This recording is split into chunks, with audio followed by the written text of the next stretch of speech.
Selamat datang di channelku tutorial, channel yang semoga bisa membantu permasalahan kalian. Nah, di video kali ini tutorial akan memberitahu kalian bagaimana cara mengatasi stuck atau nggak bisa diklik, nggak bisa diapa-apain ketika kita bermain game Stumble guys. Nah, misalnya kalian itu lagi main sama teman kalian di grup. Nah, di sini tutorial itu pakai laptop atau komputer ya. Nah, kalian bisa lihat mouse-nya ini. Nah, misalnya kalian main bareng teman kalian itu buat grup atau join grup. Kadang kan nge-lag atau nge-stuck gitu ya. Misalnya kita buat grup. Nah, itu nge-stuck di membuat grup kayak gini. Nah, bentar kita buat stuck dulu. Caranya buat stuck itu gampang banget. Kita tinggal bolak-balik buat, nanti bakalan nge-stuck sendiri, guys.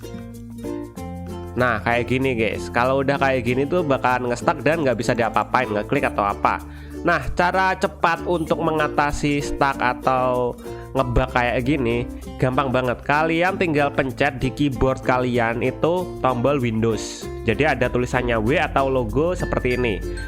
Nah, kayak gitu kalian pencet di keyboard kalian. Nah, nanti akan muncul menu seperti ini.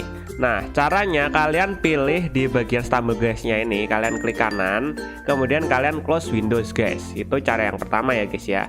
Nah, kita close Windows.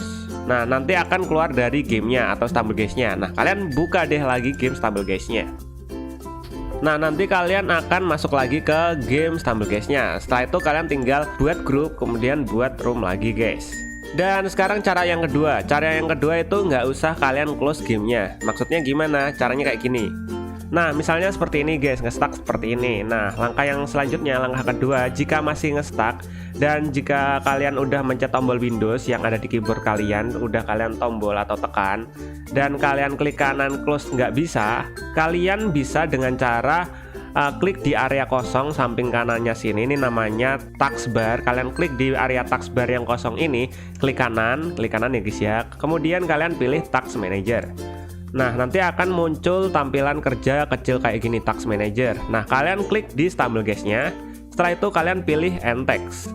Nah, nanti akan otomatis tertutup game Stumble guys-nya. Misalnya cara yang pertama tadi kalian klik kanan kemudian close nggak bisa, cara yang kedua ini pasti bisa guys. Nah, kayak gitu guys cara mengatasi bug atau nge-stuck di saat membuat room game Stumble guys. Nah, mungkin sampai segini aja videonya tutorial. Jika kalian ada pertanyaan atau mungkin ingin request tentang video tutorial lainnya, kalian bisa komentar di bagian bawah video ini. See you di next video. Semoga video dapat membantu kalian. Bye bye.